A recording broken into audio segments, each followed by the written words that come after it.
1947 first Kashmir war. आजादी के तुरंत बाद पाकिस्तान ने जम्मू और कश्मीर में लश्कर कबीलियाओं की आड़ में घुसपैठ शुरू की और यह काम इतनी तेजी से हुआ कि सेना को इत्तला मिलने से पहले ही बारामुल्ला पाकिस्तान के कब्जे में था और अब श्रीनगर पर इनकी निगाह थी। भारतीय सेना को तुरंत श्रीनगर पहुंच वहां के हवाई अड्डे को महफूज रखने का ऑर्डर दिया गया और साथ ही बारामुल्ला को भी वापस सुरक्षित करने का आदेश।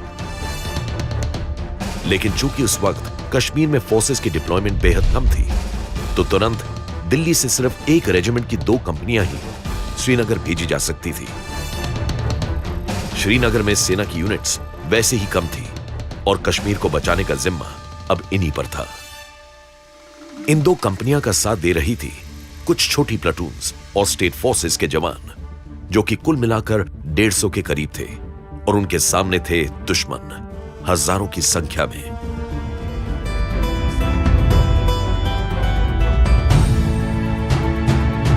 The Mechanized Infantry Regiment is one of the youngest regiments of the Indian Army.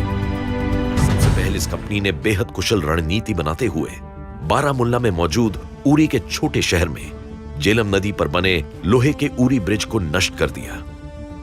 Pakistani घुसपैठियों का मूवमेंट यहां 2 दिन तक रुका रहा। बारामुल्ला से कुछ ही किलोमीटर पहले माइल 32 पर अब भारतीय सैनिक तैनात थे और सामने से आ रही दुश्मन की फौज पर हमले करने की तैयारी कर रहे थे। उस रोज उन हजारों के आगे मौजूद थे ये कुछ 100। लेकिन लगातार हो रहे मशीन गन और मोटर फायरिंग के बावजूद दुश्मन के हमले भारतीय डिफेंस को तोड़ नहीं पा रहे थे। बड़ी सेना का सामना कर रही इस कंपनी का मकसद साफ था। उन्हें किसी भी तरह दुश्मन को तब तक रोकना था जब तक अतिरिक्त मदद इनके पास नहीं पहुंच जाती। और फिर आखिरकार इन तक मदद पहुंची गई और फिर ये भारी पड़े पाकिस्तानी सैनिक और आतंकियों पर। और फिर जो उन पर हमला हुआ वो दर्ज हुआ भारत और पाकिस्तान के बीच हुई लड़ाइयों के इतिहास के सबसे खूनी हमलों में। उस रोज अगर ये सेना बारामुल्ला को नहीं बचा पाती तो पहले श्रीनगर और फिर बाकी का कश्मीर पाकिस्तान के हाथ होता। सेवियर्स ऑफ कश्मीर बनी सिख रेजिमेंट की वो यूनिट जो आगे जाकर कहलाई 4 mechanised infantry regiment.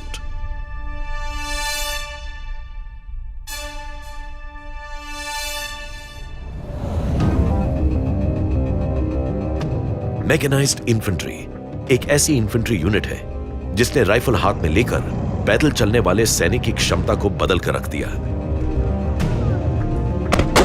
Mechanised infantry ने उन्हें दी रफ्तार, फुर्ती, सटीक वार करने वाले हथियार और एक बेहद मजबूत सुरक्षा कवच। 1979 में हिंदुस्तान आर्मी के एक बहुत ही माने जाने और बहुत ही काबिल जनरल सुंदर जी ने इस रेजिमेंट का गठन किया था। उनको हमारे रेजिमेंट के फादर ऑफ द रेजिमेंट भी कहते हैं और उनको इंडियन आर्मी का थिंकिंग जनरल भी कहते हैं।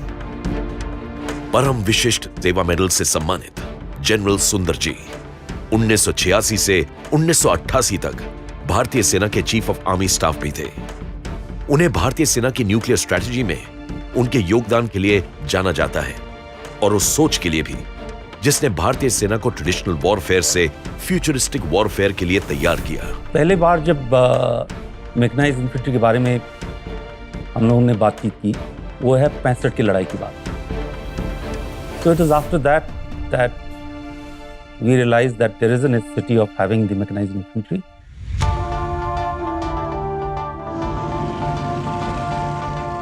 मैकेनाइज्ड इन्फेंट्री का गठन इसलिए किया गया था कि इन्फेंट्री के दस्तों को एक व्हीकल में एक जगह से दूसरी जगह ले जाया जा सके।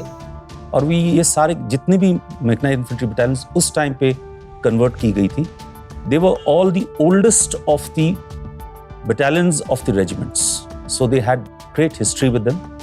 And one of the reasons why it was done was because they thought that being the oldest battalions, with the ethos that they had of serving in the Indian Army, they would be easily convertible to a mechanized infantry battalion.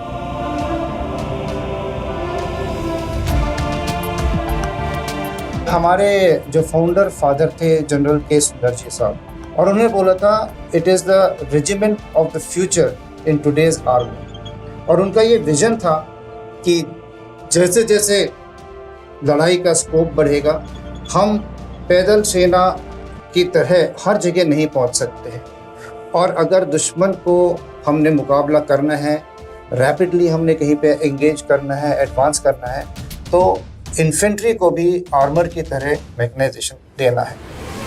Bharat में ऐसी खास infantry की जरूरत 1965 में सामने आई, जब पाकिस्तान से युद्ध तो सेना जीत गई, पर कई मायनों में सुधार की गुंजाइश महसूस की, और विश्व भर में सेनाओं का आधुनिकीकरण तो हो ही रहा था, जिससे भारत भी प्रभावित था। और फिर भारतीय रेजिमेंट्स की कुछ चुनिंदा सर्वश्रेष्ठ बटालियंस को मैकेनाइज्ड इन्फेंट्री बटालियंस में तब्दील किया गया। मैकेनाइज्ड इन्फेंट्री में एक चीज़ यूनिक ये है कि ये इन्फेंट्री के बेहतरीन रेजिमेंट्स को जोड़ के बनाया गया है। सो ऑन हर रेजिमेंट का जो सबसे बेहतरीन यूनिट था, दोज यूनिट्स वर